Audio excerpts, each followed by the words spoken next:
मामुपाश्रिता, मेरे ही आश्रित रहे। ये बहुत खास बातें हैं जिनको अपने लोग धारण नहीं करते।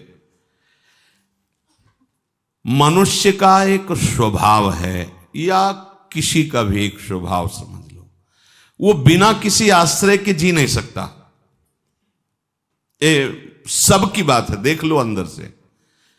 या तो किसी वस्तु का जोरदार आश्रय, बस सत्संग खत्म हो फिर ऐसा कॉफी लेंगे, चाय लेंगे, ऐसा ऐसा आश्रय लिए हुए है। व्यसन, कोई नशे का आश्रय, या किसी व्यक्ति में अत्यंत आसक्त, कोई न कोई ऐसा गाढ़ आश्रय लिए हुए है कि सब कुछ करने पर विश्राम उसको उसी से मिलेगा। कोई दृश्य, कोई मनोरंजन, कोई कुछ न कुछ एक गाढ़ आश्रय लिए हुए है। धन का आश्रय, जन का आश्रय है। अंदर झांक के देख लो, देख लो, इसमें व्याख्या करने की जरूरत नहीं। कोई न कोई आप आश्रय लिए हुए, अंदर से देख लो। किसी न किसी का आश्रय लिए बिना कोई रह नहीं सकता।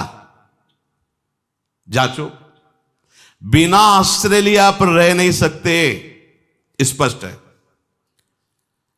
अब प्रभु का अंश है और आश्रय माया का लिए हुए है, ये बहुत बड़ा घाटे का सौदा हो गया। आश्रय के बिना रह नहीं सकता, ये व्याख्या करने की जरूरत नहीं। आप अंदर से देख लो, कितनी जगह आप आश्रय लिए हो, किसको किसको अपना माने हुए हो, ये आपका विषय है। आप तभी सच्चे परमार्थ के पथिक होगे जब केवल प्रभु से अपनापन, केवल संबंध प्रभु से, केवल सुख वृत्ति प्रभु से, केवल प्रभु का आश्रय ये बैठा लो हृदय में। और इसी केवल में आने में परेशानी है, क्योंकि हमारी केवल संसार में फैली हुई है, उसी से मन रूपी बिजली जाती रहती है। सारी आध्यात्मिक ऊर्जा इसी केवल से जा रही। केवल को बदलो और केवल में आओ, ये कनेक्शन हटाओ। सबकी ममता ताग बटोरी, खत्म केवल कनेक्शन सबसे। अब ऊर्जा शक्ति जो हमारी है वो केवल प्रभु के। मम पद मन ही बांधी बर डोरी, इसका फल क्या होगा? बोले हम उसको बनाएंगे समदर्शी, इच्छा कछु नाही, हर्ष शोक भय नहीं मन माही, ऐसा बना दूंगा। और जब कोई ऐसा बन जाता है तो अस सज्जन मम उर्बस कैसे, लोभी हृदय बसे धनु जैसे। प्रभु उसको इतना प्यार करते हैं कि जैसे लोभी आदमी धन को प्यार करता, ऐसे प्रभु उसको प्यार करते हैं। अब ये प्रभु का अंश होकर के आश्रय प्रकृति का ले लिया, देख लो, ये पक्का समझो। अपनी दिनचर्या में प्रारंभ में कोई भी वस्तु ऐसी नहीं रखी कि जो आज ना मिले कल ना मिले तो उसकी हमें याद आवे। जीवन में कभी चाय नहीं पिया, पिया है तो लीटर 2 लीटर पिया है, मतलब किसी लिए चाय पिला रहा है, अब तो बला को लीटर। फिर समय से नहीं, कभी जो मिला जितना मिला ऐसे। मान लो कभी कहीं कोई बांट रहा है चाय तो कमंडल लगा दिया और विनोद में भर दिया तो पूरी चाय पी ली, और अब भोजन की जरूरत नहीं है। कभी किसी वस्तु, यहां हित धाम तक चला है कि अगर 2-3 दिन लगातार शाम के दूध लिए तो 1 हफ्ता के लिए बंद नहीं। हम अधीन नहीं हो सकते किसी भी वस्तु की। ठीक है, सुविधा है तो है, पर अधीन नहीं हो सकते। उपासक को कभी भी किसी वस्तु का ऐसा आश्रय अब ये नहीं मिलेगा तो हमें पूरी अभ्यास हमारा फिट है, हमारा अभ्यास फिट है। ये तो ऐसा रोग है जिसने बांध दिया कि अब ये दवा खानी ही पड़ेगी, डायलिसिस करवाना ही पड़ेगा, यही खाना पड़ेगा, अन्य नहीं खा, ऐसा। तो अब तो जोई प्यारो करे सोई मोहि भावे। नहीं तो उपासक को अपनी दिनचर्या पर ऐसी नजर रखनी चाहिए, जथा लाभ संतोष सदा काहो सो कछु न चाहोगो। हमारी दिनचर्या में ऐसा नहीं होना चाहिए, ये नहीं मिलेगा तो कैसे चलेगा, पूरी छानबीन कर लेनी चाहिए। कभी ऐसी दिनचर्या में ऐसा कि अब अगर कॉफी नहीं मिलेगी तो नहीं चल पाएगा, चाय नहीं मिल पाएगी तो चलेगा नहीं, सर दर्द करेगा, करता है कै दिन करेगा? फट जाएगा 10-20 दिन, क्या होगा ऐसा? तो आप कहीं बंधोगे नहीं। अब कहा से चाय बंद, तत्क्षण वैराग्य नहीं, इसके भाव को अंदर से समझना, राग नहीं रखना है अपने को। अगर किसी का भी आश्रय, तो प्रभु का आश्रय टिकेगा नहीं। शुद्ध भगवत प्राप्ति में किसी का भी आश्रय नहीं होना चाहिए, एकमात्र प्रभु का। और शरीर का भरण पोषण करने के लिए प्रभु व्यवस्था दे रहे हैं, वो देंगे ही, सब जीवों को देते हैं, तुमको भी देंगे। जब दांत नहीं थे तब दूध दियो, देखो उतना ही मीठा, उतना ही हल्का गरम, और पहले नहीं आया था, लेकिन जब गर्भ में हम आए तो उसके समय ही माता के स्तनों में हमारे आहार की व्यवस्था भगवान ने कर दी। पैदा होती ऐसा सुपाच्य, उतना ही मीठा, उतना ही हल्का गुनगुना, जिससे उसको पच जाए। कितने कृपालु हैं। पहले नहीं था, जब गर्भ में आया तभी व्यवस्था कर दी। अरे तो आपका है को चिंता करता है, जब दांत नहीं थे तब दूध दियो, अब दांत दिए तो ताको अन्न भी दे, और तेरे कोई नहीं, खगमग पशु पंछी सबको वो दे रहे हैं, फिर काहे को? अन्य आश्रय नहीं,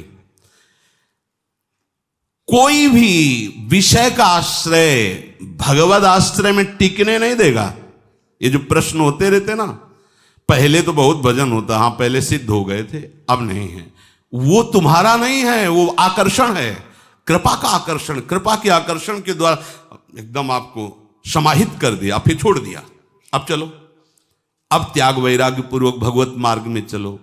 जो किसी का भी आश्रय ले लेता है वो परमार्थ से पतित हो जाता है। शब्द याद रख लो, जो किसी अन्य का आश्रय ले लेता है वो परमार्थ से पतित हो जाता है, किसी भी विषय का। खेत यहां जोत रहे हैं, आधा किलोमीटर दूर दूसरा खेत जोत रहा है, खेत को रोक करके ऐसे वहां जाके आधा थोड़ी भैया तमाकू देना जाए, तमाकू वहां से खा फिर आके कितना दौड़ लगवा रहा विषय, बिना विषय के वो अपने को अधूरा समझ रहा है। अपने थोड़ी चेतना आ जाती, चैतन्य घन परमात्मा का अंश विषय में इतना आकर्षित हुआ, बोले ये ले लेते तो थोड़ी चेतना आ जाती, तो कस के ले लो, पूरे महाचैतन्य हो जाएगा तुम्हारे हृदय में, महाचैतन्यता बढ़ जाए। कैसी मूढ़ता छा जाती है कि विषयों के सेवन में वो चैतन्यता का आरोप कर लेता है। बुराई को बुराई रूप से देखो तो त्याग सकते हो, और बुराई को जब गुण रूप से स्वीकार करोगे, अच्छाई रूप से, तो कभी नहीं त्याग पाओगे। शुभ कर्मों का भी आश्रय नहीं लेना, अशुभ कर्म की तो बात क्या, केवल भगवत आश्रय लेना है। अगर शुभ कर्मों का भी आश्रय लिया तो भगवत प्राप्ति के मार्ग में बाधा आ जाएगी। शुभ कर्मों क्या, क्योंकि शुभ कर्म करने का अहम बना रहेगा। कर्म का आश्रय हुआ, भगवत आश्रय नहीं। ये बड़ी सूक्ष्म बातें हैं। इसीलिए भगवत आश्रित को जितने भी शुभ कर्म प्रभु को समर्पित, इनसे हमारा कोई नमम, इनसे हमारा संबंध नहीं, आपकी कृपा से बन रहा है, आपकी सेवा में समर्पित है। भगवत प्राप्ति में देरी केवल अन्य आश्रय की है। खोज लो, खोज लो, जितनी जल्दी हो सके अन्य आश्रय त्यागो, फिर जी नहीं सकते। फिर बस हृदय आह भर करके रोएगा, आपके सिवा कोई नहीं, आपके सिवा प्रभु, अब तो मिल जाओ। वो मतलब शुरू हो जाता है, शुरू हो जाता है। अन्य आश्रय नहीं, अन्य आश्रय नहीं। सच्ची कहते हैं, काशी में रोज लगता था कि आज महादेव जी मिलेंगे। रोज अकेले शांत गंगा का किनारा, जो ऐसे खंडहर, बहुत कई किलोमीटरों तक घाट ही घाट है, 80 घाट, बहुत बड़े बड़े खंडहर पड़े, जो पीछे की तरफ कोई जाता ही नहीं, क्योंकि विश्वनाथ जी जाने का सामने से मार्ग, पीछे से कौन जाता है। शांत एकांत ऐसे रोज, बस कोई अन्य आश्रय नहीं, किसी के पास मिलना नहीं किसी से। अगर कभी ऐसा लगता कोई आ रहा है तो और खंडहर की तरफ अंदर चले जाना। प्रतिदिन लगता था आज महादेव जी मिलेंगे, आज महादेव जी, मन अति हर्ष जनावन तेहि, आज देखे हो परम। अन्य आश्रय है तो ये नहीं आएगा। बस खास बात पकड़ लीजिए, अन्य आश्रय नहीं, एक भरोसो, एक बल, एक आश विश्वास, एक राम घनश्याम हित चातक तुलसीदास। भगवद आश्रित पराधीनता मिट गई, भगवद विमुख पराधीनता और महान दुख। ये किसी भी विषय, हम समझते हम विषय को भोगते, विषय हमें भोगता है, विषय हमें अधीन बना रहा है, हम उसके बिना जी नहीं सकते, ऐसी बात आ जाती है। देखो अविनाशी का बच्चा क्या बोलने लगा, मैं इसके बिना जी नहीं सकता। ये आश्रय की गलती देखो, भोगों का आश्रय, व्यक्तियों का आश्रय, धन का आश्रय, अन्य अन्य आश्रय, कैसी स्थिति, अब इसके बिना हम जी नहीं सकते। संसार के पदार्थों का जब तक आकर्षण होता है तब तक कृष्णाकर्षण का परिचय नहीं मिलता, भगवद आकर्षण का परिचय नहीं मिलता। नहीं, पग पग पर दिखाई देता है कि प्रिया जो कैसे दुलार कर रहे, पग पग पर, प्रति पल प्रति क्षण अनुभव होता है हमारी प्रिया जो हमें कितना प्यार कर रही, प्रति पल उसी प्यार में वो हर समय डूबा रहता है। जब तक स्त्री का आकर्षण, पुत्र का आकर्षण, धन का आकर्षण, विषय का आकर्षण, बड़ाई का आकर्षण, मान का आकर्षण, तब तक भगवदाकर्षण क्या होता है समझ ही नहीं सकते। स्पष्ट वर्णन किए हुए, प्रभु का आश्रय होते ही प्रिय से प्रिय वस्तु में राग नहीं रहता। प्रिय से प्रिय वस्तु में जो बहुत प्रिय, वो भी कभी गोस्वामी जी दोबारा जाकर अपनी अर्धांगिनी से मिले हों ऐसा कहीं प्रसंग नहीं आता। एक बार केवल वो राग प्रभु की तरफ मुड़ गया वचन से कि जितना इस चाम से प्यार करते हो उतना राम से करते तो तुम्हारा काम बन जाता, अर्थात तुम भगवत प्राप्त हो जाते। मन से प्रणाम करके उसी को गुरु शब्द मान करके चल दिया और ऐसा आश्रय प्रकट हुआ कि प्रिय से प्रिय वस्तु की भी स्मृति नहीं रह जाती, राग नहीं रह जाता। बड़े से बड़े सुख और पद में उसकी कोई रुचि नहीं रह जाती। तभी देखो कहते न पारमेष्ठ्यम न महेंद्र धिष्णम, मुझे देवराज इंद्र का पद नहीं, मुझे ब्रह्मा का पद नहीं, योग की सिद्धियां नहीं, मुझे मोक्ष भी नहीं, मुझे अपने प्रभु चाहिए। हर समय उनको निरखता रहूं, उनकी सेवा करता रहूं। बहवो ज्ञान तपसा पूता मद भाव मागताहा, बहुत से ऐसे महात्मा हुए हैं जो ज्ञान के द्वारा परम पवित्र हो गए हैं। ज्ञान क्या? प्रभु हमारे दिव्य हैं, प्रभु का श्रीअंग दिव्य है, प्रभु की लीला दिव्य है, जन्म कर्म च मे दिव्यम, ये वास्तविक ज्ञान है।